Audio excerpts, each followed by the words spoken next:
fantastique, peuplé de géants et de muses. Un champ de sculptures et un labyrinthe.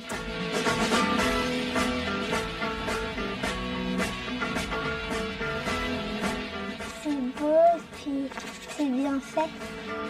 Son créateur, Robert Tatin, disparu en 1983, l'artiste œuvra ici dans les années 1960 et 70, laissant libre cours à son excentricité.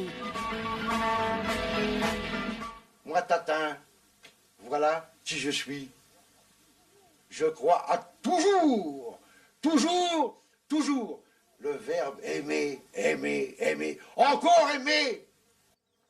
Pendant 5 ans, ce fils de forain mena la vie de bohème à Paris, où il fréquenta Cocteau, Dubuffet, Prévert, un univers qu'il a réinventé dans son panthéon, cette allée des géants, parmi eux, André Breton.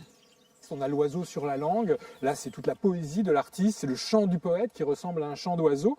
Et puis vous noterez que ce personnage avec les yeux grands ouverts, les lunettes qui donnent cet air un petit peu exorbité, eh bien il a le corps enfoncé dans le sol.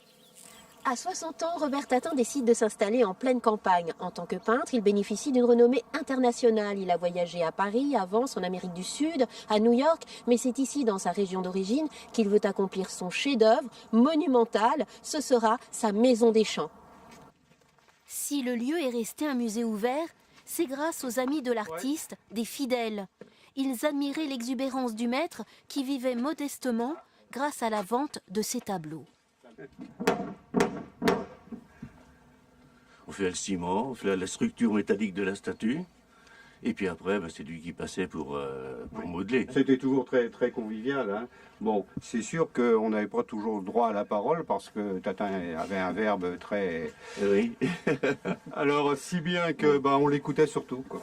Et de temps en temps, on glissait un mot. Alors, Bon, ça fallait savoir si ça lui plaisait ou pas. C'était pas toujours évident. Très, très forte personnalité.